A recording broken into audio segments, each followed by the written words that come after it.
अस्सलाम वालेकुम, मैं मुख्तियार अहमद और आप देख रहे हैं मुख्तियार ऑफिशियल। तो सर जी, एक पुराने वक्तों की बात है। दो दोस्त थे।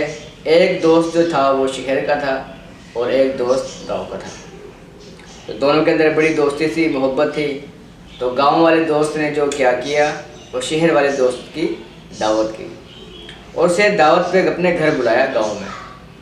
तो शहर वाले दोस्त ने उसकी दावत को कबूल किया और गांव उसके पास पहुंच गया। तो गांव के लोग बड़े खुश हुए कि शहरी बंदा हमारे गांव में आ गया और गांव वालों ने बहुत इकराम किया उसका, उसको घुमाया फिराया, खिलाया पिलाया और वो बड़ा खुश था। तो जब खाने का टाइम हुआ, यानी घर पे दस्तरखान बिछाया गया, उसके ऊपर यानी गांव की हर चीज़ मौजूद थी। असली घी, लस्सी, दूध और उसके साथ साथ साग और मकई की रोटी, और मतलब जो गांव की सौगात होती है वो सारा दस्तरखान पे मौजूद था और खुशबुएं आ रही थी। और शहरी जो दोस्त था वो बड़ा खुश था कि मेरा बहुत इकराम किया मेरे दोस्त ने। तो दस्तरखान बिछाने के बाद, सारा सामान रखने के बाद, उसने बड़ा सा डंडा जो है ना वो दस्तरखान पर रख दिया। तो शहरी जो दोस्त था वो उस डंडे को देख के बड़ा परेशान हुआ और उसने अपने दोस्त से पूछा कि भाई मेरे, ये डंडा रख दिया कि मारने का इरादा है क्या, या इसलिए डंडा रखा है कि हम कम खाएं। उसने कहा कि यार ये हमारी जो है ना, ये परंपरा चलती हुई आ रही है, एक रिवाज चलता हुआ आ रहा है कि जब भी कोई मेहमान आता है हमारे पास, हम दस्तरखान पे ये जो है डंडा लाजमी रखते हैं। तो उसने इसकी वजह पूछी कि भाई इसकी वजह क्या है, कोई मकसद भी है इस डंडे रखने का, ये ऐसे ही बस। तो उसने कहा कि भाई मकसद तो मुझे पता नहीं है, एक तो तुम शहरी लोग जो हो ना बड़े सवाल करते हो, तो भाई हम ऐसे रखते हैं, हमारे बस रिवाज चल रहा है। तो बहरहाल उसने खाना तो खा लिया। खाना खाने के बाद अपने दोस्त के वालिद के पास गया। उसने अपने दोस्त के वालिद से पूछा कि चचा जान, ये हमने जो खाना खाया है, खाने के दौरान हर चीज़ ठीक थी, लेकिन ये डंडा जो रखा बीच में, इसका क्या मकसद है, मुझे समझ नहीं आया।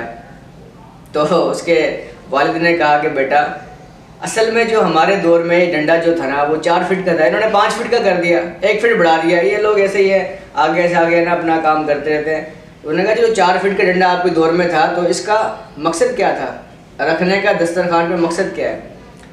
तो उसने कहा यार मकसद तो मुझे भी नहीं पता था, लेकिन ये कि छोटा था डंडा। तो वो क्या किया, उस लड़के अपना शहरी दोस्त ने अपने दोस्त के दादा के पास गया। उस दादा के पास गया, उसने कहा कि दादा जान, ये जो आप लोग दस्तरखान के साथ एक डंडा रखते हैं, लठ रखते हैं जिसको हमारी ज़बान में कहते हैं, इसका क्या मकसद है, कोई कॉन्सेप्ट क्या है इसका, मुझे समझ में नहीं आया। तो उसने कहा बेटा क्या मैं आपको बताऊं, हमारे दौर में 2 फीट का होता था और इन्होंने बढ़ा के जो है ना 4-5 फीट का कर दिया। तो उन्होंने कहा कि जो 2 फीट का था इसका मकसद क्या था? बोला मकसद हमें नहीं पता। तो ना किसी को पता है मकसद? बोला यार पता नहीं, हमारे गाँव में एक वहाँ पर बुज़ुर्ग बैठे हुए हैं, उनकी उम्र 100 साल से ही प्लस है, बड़ी है, तो आप उनसे जाके बोले शायद उनको पता हो। तो वो उस बूढ़े शख्स के पास गया, बुज़ुर्ग के पास गया, शहरी दोस्त उसका। तो उसने कहा उसके जाके कि हज़रत जी, ये जो गांव के अंदर रिवाज है और मैं फ़ला के घर पे आया हुआ हूँ, तो दस्तरखान के साथ एक बड़ा डंडा जो है ना वो रखते हैं, इसका मकसद क्या है? तो मुझे किसी ने भी सही मकसद नहीं बताया। ये तो बता दिया कि 4 फीट का था, 3 फीट का था, 2 फीट का था, 1 फीट का था, 5 फीट का इन्होंने कर दिया, हमारे दौर में छोटा था इन्होंने बड़ा कर दिया। तो इसका मकसद क्या है मुझे समझ में नहीं आया। उसने कहा बेटा बात सारी ये है कि जब मेहमान आते थे ना, हमारे दौर में दांत, यानी दांत के अंदर खलाल करने के लिए तीली रखते थे ताकि मेहमान खाने के बाद अपने दांत के अंदर खलाल कर सके। इन्होंने बढ़ा के लठ बना दिया, उसका डंडा बना दिया। तो सर जी आजकल यही हो रहा है कि हमारे माशरे के अंदर कुछ चीज़ें ऐसी चल रही हैं जो कि हमें पता ही नहीं है कि क्या है, इसका मकसद क्या है। पूछते हैं तो बड़ों से चलता हुआ चलते रहो। तो भाई सवाल किया करो, सवाल करने में फ़ायदा होता है। और ऐसे ही ना, मतलब क्योंकि हम जानवर नहीं, हम इंसान हैं और सवाल इंसान ही करता है। सवाल जो करेगा उसको जवाब भी मिलेगा, जो सवाल नहीं करेगा उसको जवाब भी नहीं मिलेगा। तो आजकल जो फजूल रस्मात हमारे माशरे में चल रही हैं, जिससे कोई कॉन्सेप्ट ही नहीं है, अगर सर ही नहीं है, पाँव नहीं है, तो उससे गुरेज करें, सवाल करके उसका जवाब जानने की ज़रूर कोशिश करें।